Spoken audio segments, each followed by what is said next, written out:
7 years. That is the timeline to avoid a potential commuting disaster on the country's busiest rail line. Old age and severe storms have taken a toll on the aging infrastructure. 7 on Your Side investigative reporter Jim Hoffer got exclusive access inside the 2 tunnels in need of desperate repair. Jim? Yeah, we're talking here about 2 tracks, one inbound, one outbound, through a tunnel that's been in operation since before the sinking of the Titanic and before the automobile.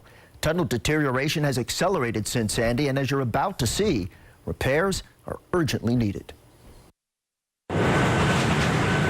There's a point along the northeast corridor where multiple tracks that carry 450 trains a day squeeze down to just 2 tracks.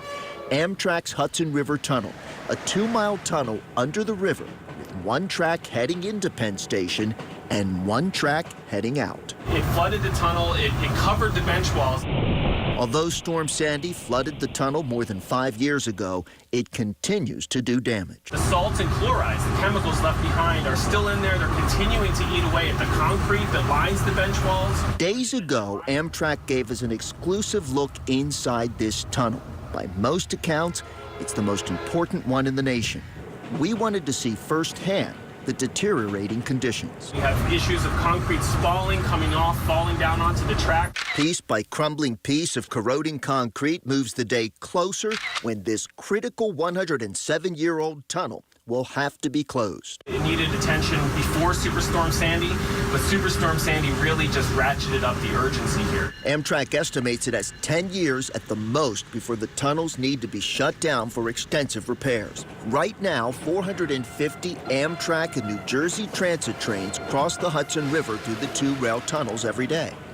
That is about 24 trains per hour. With 1 track closed, inbound and outbound trains would have to share 1 tunnel, reducing trains to just 6 per hour.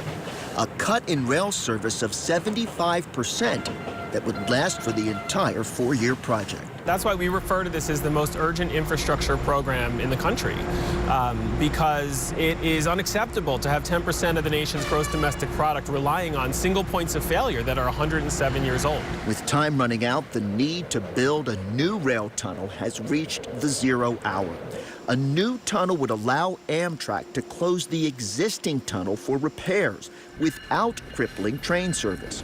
New York and New Jersey have committed more than $5 billion toward the project. The Trump administration, 0, leaving it out of the president's infrastructure plan. Starved for funds, Amtrak has still managed to build these concrete casings at Hudson Yards to preserve the right-of-way for a future tunnel. We need to get this done as soon as possible. In order to compete in the 21st century, we can't be relying on 107-year-old infrastructure. Now, to underscore the urgency here, keep in mind that 200,000 people ride through the tunnel every day. And if it's shut down to make repairs before a new tunnel is built, only 50,000 commuters will be able to make that trip. The rest, 150,000, will end up in cars and buses on already congested roadways.